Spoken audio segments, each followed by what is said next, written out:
It started when people started arguing that you should be able to walk away for any reason at whatever time.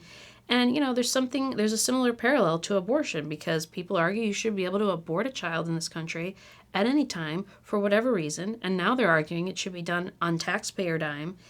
And the reality is the majority of American people they don't agree with that.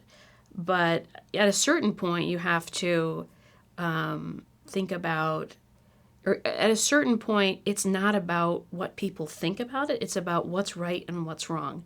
And I'm grateful to see that thanks to advances in science, and especially ultrasound technology, it's becoming harder and harder for people to make the case that the unborn child is anything but that.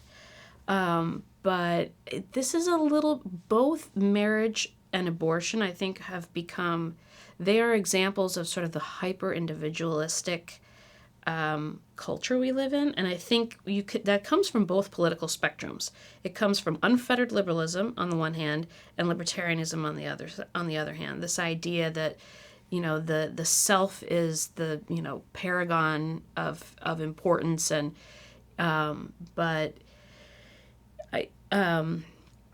I think that abortion is at the heart of what is dividing this country, and we cannot sort of heal the fundamental cultural rift that we're in until we resolve the question in the law, because in terms of the moral law, the question of whether or not the unborn child has a human right to exist, that question answers itself. But our laws do not reflect and protect the rights of an entire category of the most defenseless humans who, by the nature of, the stage of existence that they're in, don't even have a voice to make their own, the case for their own rights. But one last point I would make about that is I think that the rights of women have been so set back by abortion. I think that when feminism and abortion became entangled, it destroyed the women's civil rights movement. And I think we're sort of in the twilight hours of seeing that destruction play out between abortion and gender ideology.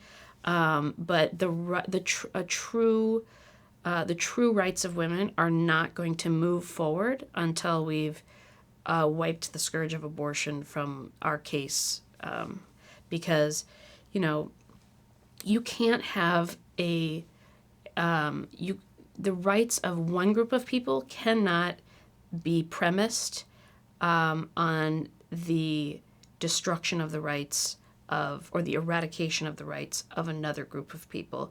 We've been down that path in this country.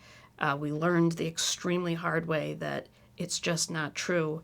And we have to articulate a new feminism that does not rely on abortion